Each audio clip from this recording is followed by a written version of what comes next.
어느 산사에 노스님 한 분이 계셨다. 나이는 70을 넘겼고 출가한 지는 50년이 되어갔다. 그분은 절에서 가장 말수가 적었고 가장 온화했다. 누가 화를 내도 누가 다투어도 그분은 그저 조용히 앉아 계셨다. 제자들은 그분을 화 없는 스님이라 불렀다. 어떤 이는 저분은 번뇌를 다 끊으셨다고 말했다. 어떤 이는 저분 앞에서는 함부로 말할 수 없다고 했다.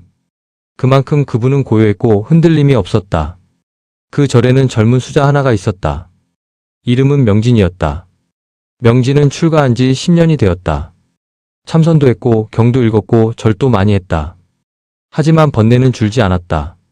화가 나면 며칠을 끌었고 누군가 자신을 무시하면 밤새 생각했고 작은 말 한마디에도 마음이 흔들렸다.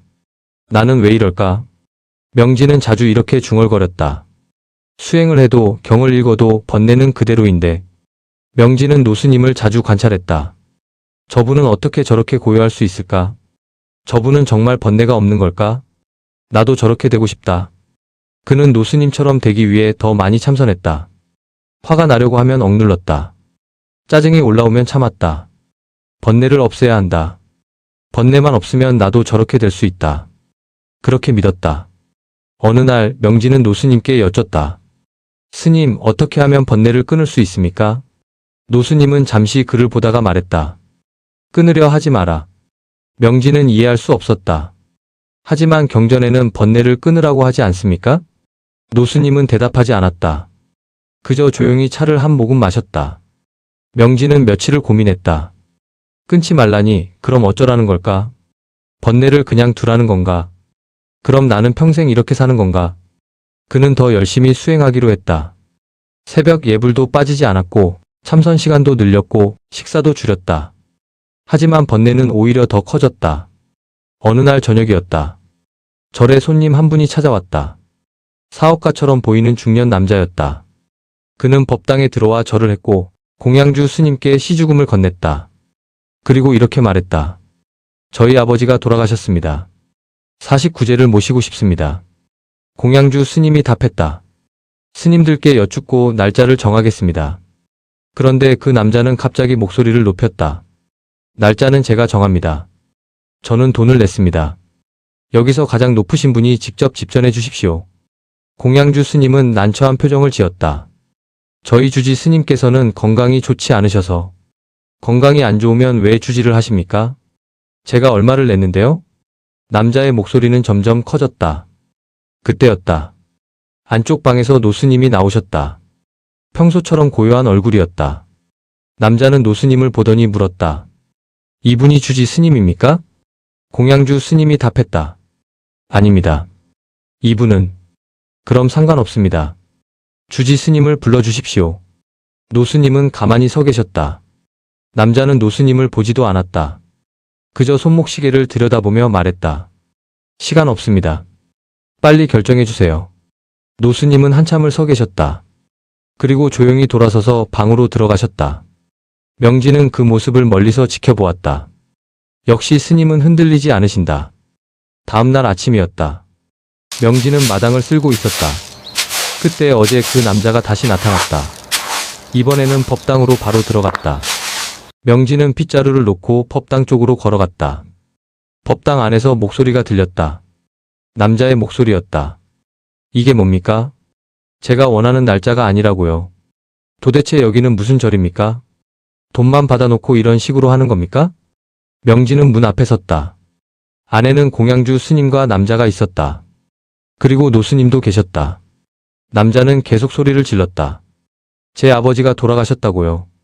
그런데 당신들은 날짜가 안 맞다고 거절을 해요? 이게 수행자가 할 짓입니까? 노스님은 조용히 서 계셨다. 남자는 노스님 앞으로 다가갔다.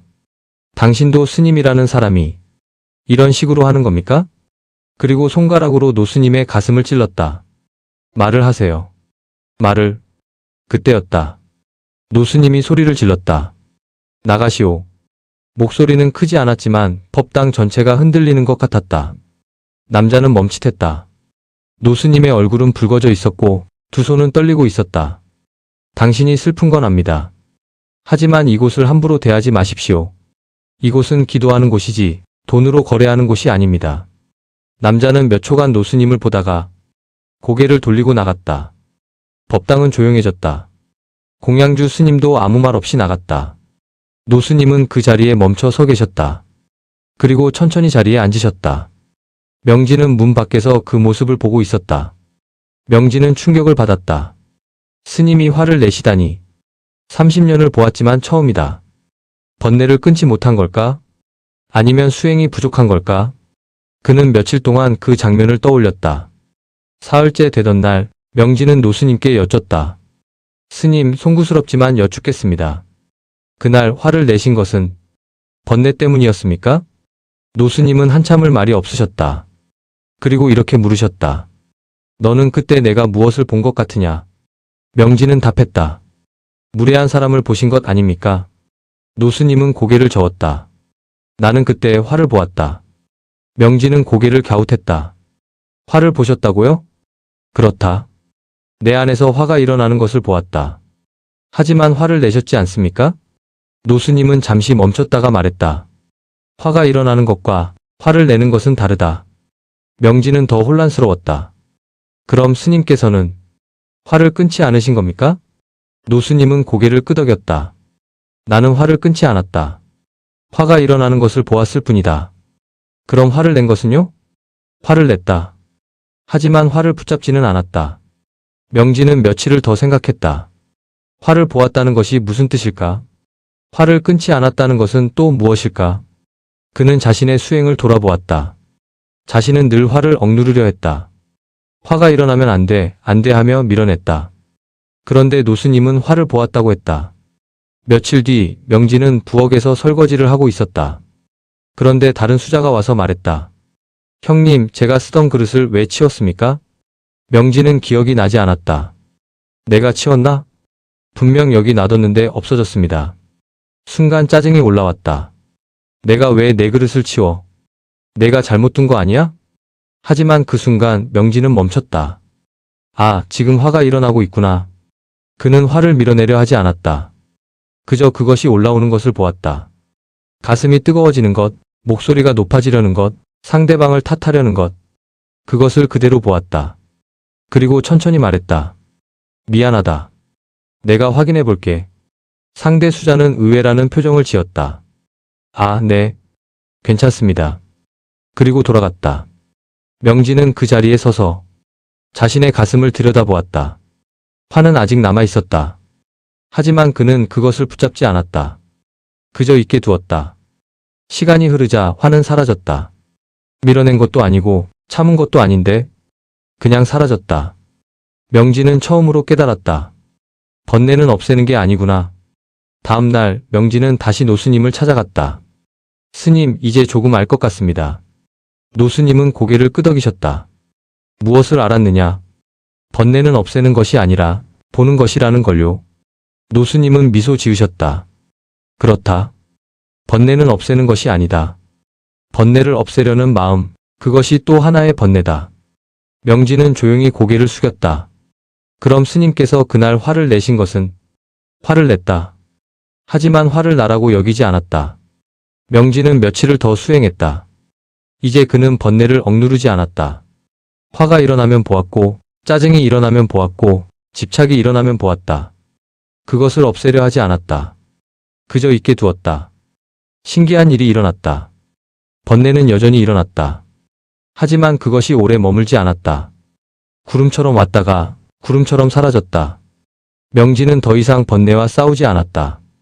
어느 날 그는 노스님께 여쭙다. 스님, 그럼 번뇌를 끊는다는 것은 무엇을 의미합니까? 노스님은 답하셨다. 번뇌를 나라고 여기는 마음을 끊는 것이다. 번뇌가 일어나는 것은 자연이다. 다만 그것을 붙잡지 않는 것, 그것이 번뇌를 끊는 것이다. 명진은 이제 법당에서 예전처럼 앉지 않았다. 예전에는 번뇌를 없애야 한다고 생각하며 앉았다. 하지만 이제는 그저 앉았다. 번뇌가 일어나면 일어나는 대로, 고요가 찾아오면 찾아오는 대로 그저 있게 두었다. 어느 날 저녁, 명진은 마당에서 노을을 보고 있었다. 노스님이 옆에 오셔서 함께 서셨다. 무엇을 보고 있느냐? 노을을 봅니다. 노을이 아름답구나. 네. 두 사람은 한참을 말없이 섰다. 그리고 노스님이 물으셨다. 너는 지금 번뇌가 있느냐? 명진은 잠시 생각했다. 있습니다. 그럼 괴롭느냐? 아닙니다. 노수님은 미소 지으셨다. 번뇌는 물과 같다. 흐르게 두면 강이 되고 막으면 썩는다. 명진은 고개를 끄덕였다. 그렇습니다. 노수님은 더 이상 말씀하지 않으셨다. 두 사람은 그렇게 노을을 보았다. 그날 밤 명진은 방에 앉아 있었다. 창밖으로 바람소리가 들렸다. 그는 자신에게 물었다. 나는 지금 무엇을 억지로 없애려 하고 있는가? 그리고 그는 깨달았다. 번뇌를 없애려는 마음, 그것이야말로 가장 큰 번뇌였다는 것을. 당신은 요즘 무엇을 억지로 없애려 하고 있습니까? 그로부터 석 달이 흘렀다. 명진의 수행은 달라졌다. 예전처럼 무언가를 얻으려 하지 않았다. 깨달음을 구하지도 않았고 번뇌를 없애려 하지도 않았다. 그저 하루하루를 살았다. 어느 날 절에 젊은 행자 하나가 들어왔다. 25쯤 되어 보이는 청년이었다. 이름은 도연이었다. 도연은 첫날부터 열심이었다. 새벽 예불도 누구보다 일찍 나왔고 참선도 가장 오래 했고 공양도 가장 적게 먹었다. 명진은 그 모습을 보며 옛날 자신을 떠올렸다. 나도 저랬지. 도연은 며칠 뒤 명진에게 다가와 물었다. 스님, 저는 언제쯤 번뇌를 끊을 수 있을까요? 명진은 그 질문에 답하려다가 멈췄다. 번뇌를 끊고 싶은가? 네, 저는 세상이 괴로워서 이곳에 왔습니다. 하루빨리 번뇌를 끊고 싶습니다. 명진은 잠시 침묵했다. 그리고 물었다. 번뇌가 무엇이라고 생각하는가? 도연은 주저없이 답했다. 욕심, 분노, 어리석음, 이런 것들 아닙니까?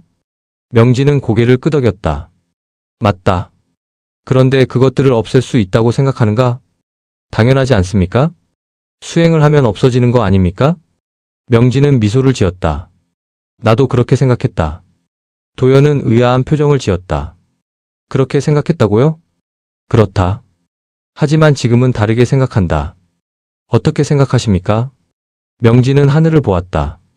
구름이 흘러가고 있었다. 저 구름을 보거라. 구름을 없앨 수 있겠는가? 도연은 고개를 저었다. 없앨 수는 없습니다. 하지만 구름은 저절로 사라집니다. 그렇다. 번뇌도 마찬가지다. 도연은 고개를 갸웃했다. 무슨 말씀이신지. 명진은 천천히 말했다. 번뇌는 없애는 것이 아니다. 흐르게 두는 것이다. 구름처럼. 도연은 며칠을 그 말을 곱씹었다. 한 달 뒤 절에 큰 법회가 열렸다. 인근 마을 사람들이 몰려왔다. 법당은 사람들로 가득 찼고 공양 준비도 바빴다. 그날 아침 명진은 공양관에서 일을 돕고 있었다. 도연도 함께였다. 그런데 실수가 생겼다. 도연이 큰 솥을 옮기다가 그만 손을 놓쳤다. 쾅! 솥이 바닥에 떨어졌다. 다행히 깨지지는 않았지만 안에 있던 국물이 쏟아졌다. 마루 전체가 국물로 범벅이 되었다. 공양주 스님이 달려왔다. 이게 무슨 일이야? 도연의 얼굴이 새하얘졌다. 죄송합니다. 죄송합니다. 공양주 스님은 한숨을 쉬었다. 법회 공양은 어떻게 하려고? 지금 시간이 얼마 안 남았는데? 명진은 조용히 일어났다. 제가 다시 만들겠습니다. 자네가? 시간이 있겠나? 해보겠습니다. 명진은 도연에게 말했다. 자네는 마루를 닦게. 도연은 고개를 숙인 채 걸레를 들었다. 그의 손은 떨리고 있었다. 명진은 그 모습을 보았다. 도연의 마음속에서 자책과 두려움이 일어나고 있었다. 명진은 자신의 마음도 들여다보았다. 짜증이 있었다. 왜 이렇게 조심성이 없을까? 하는 생각도 들었다. 하지만 그는 그것을 붙잡지 않았다. 그저 보았다. 그리고 천천히 국을 끓이기 시작했다. 물을 끓이고 재료를 넣고 간을 맞췄다.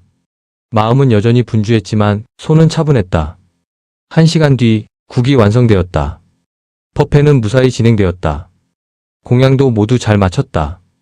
저녁이 되어 도연이 명진을 찾아왔다. 스님, 정말 죄송했습니다. 명진은 고개를 저었다.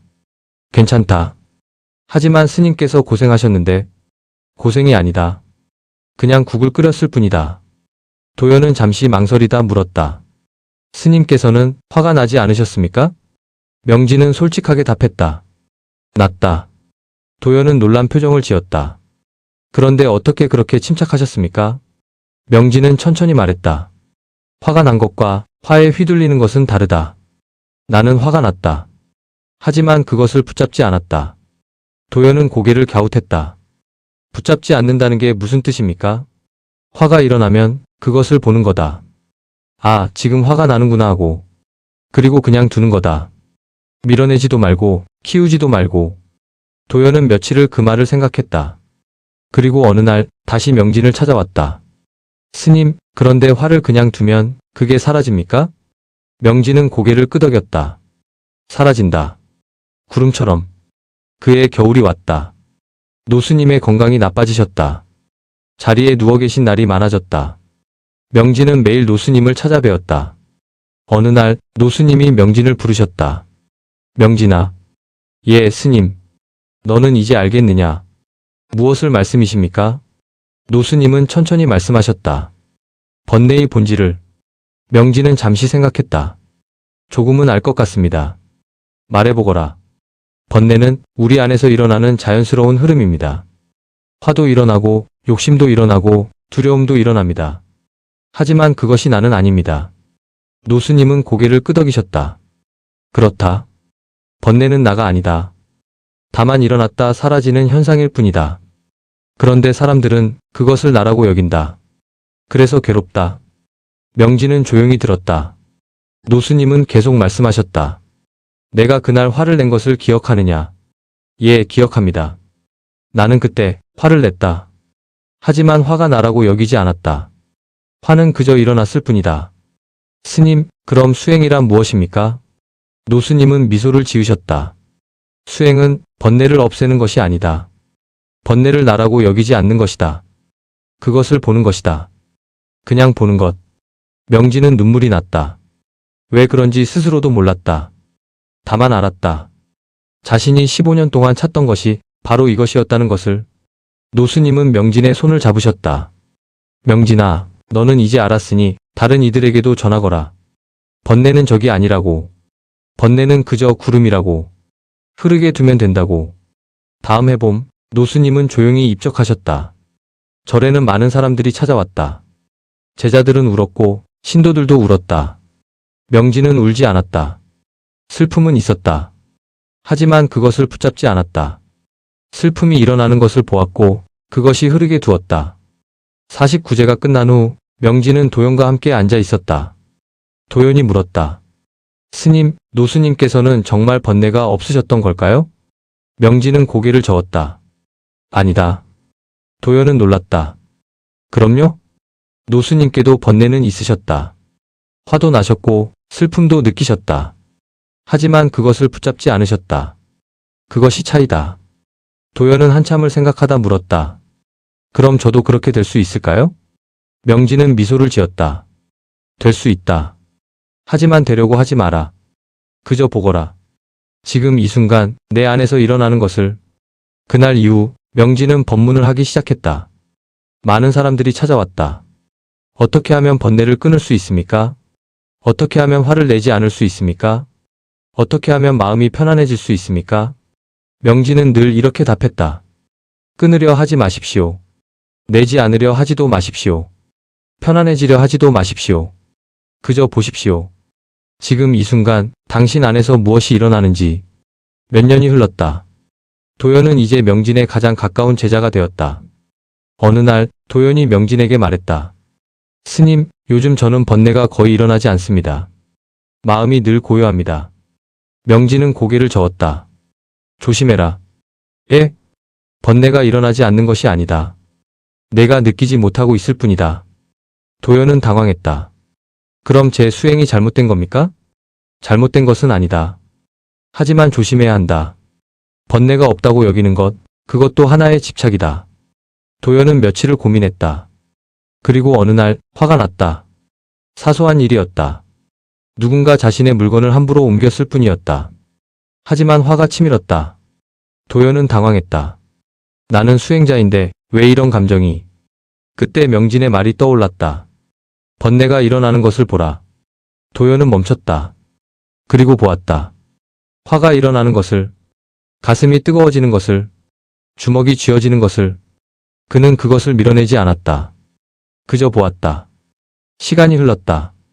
화는 서서히 사라졌다. 도연은 깨달았다. 번뇌는 정말 구름이구나. 그날 저녁 도연은 명진을 찾아가 말했다. 스님, 이제 조금 알겠습니다. 명진은 물었다. 무엇을 알았는가? 번뇌는 끝이 없다는 것을요. 다만 그것과의 관계가 달라질 뿐. 명진은 고개를 끄덕였다. 그렇다. 번뇌는 사라지지 않는다. 우리가 사는 한 번뇌는 일어난다. 하지만 그것을 어떻게 대하느냐, 그것이 수행이다. 세월이 흘러 명진도 이제 노스님이 되었다. 머리는 휘어졌고 주름도 깊어졌다. 어느 날 한 젊은 수자가 물었다. 스님께서는 지금도 번뇌가 일어나십니까? 명진은 웃으며 답했다. 물론이다. 그런데 왜 늘 고요하십니까? 명진은 잠시 침묵했다. 그리고 말했다. 번뇌가 일어나지 않아서가 아니다. 번뇌를 붙잡지 않기 때문이다. 화가 나도, 슬픔이 와도, 욕심이 생겨도 나는 그것을 본다. 그리고 흐르게 둔다. 그게 쉽습니까? 명진은 고개를 저었다. 쉽지 않다. 매일 연습이다. 매 순간 연습이다. 하지만 연습할수록 조금씩 쉬워진다. 그날 밤 명진은 홀로 앉아 있었다. 달빛이 방 안으로 들어왔다. 그는 자신에게 물었다. 나는 지금 무엇을 붙잡고 있는가? 그리고 미소를 지었다. 여전히 붙잡고 있는 것들이 있었다. 과거의 기억, 미래의 걱정, 자신에 대한 생각들. 하지만 이제 그는 알았다. 그것들도 구름이라는 것을. 명진은 조용히 중얼거렸다.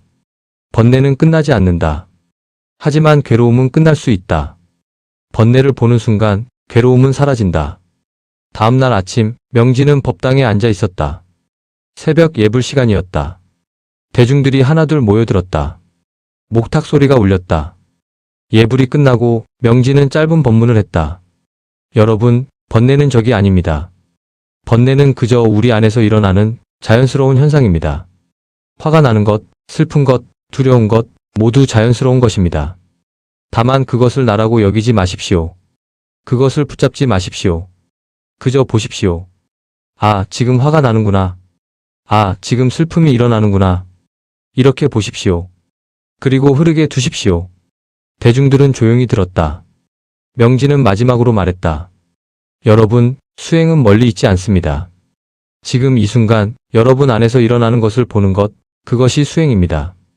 법문이 끝나고 대중들은 하나씩 일어났다. 명진은 그 자리에 조금 더 앉아 있었다. 그리고 자신에게 물었다. 나는 지금 무엇을 억지로 없애려 하고 있는가? 그 질문은 노스님께서 물으셨던 질문이었고, 명진이 평생 자신에게 던진 질문이었고, 앞으로도 계속 던질 질문이었다. 당신은 요즘 무엇을 억지로 없애려 하고 있습니까?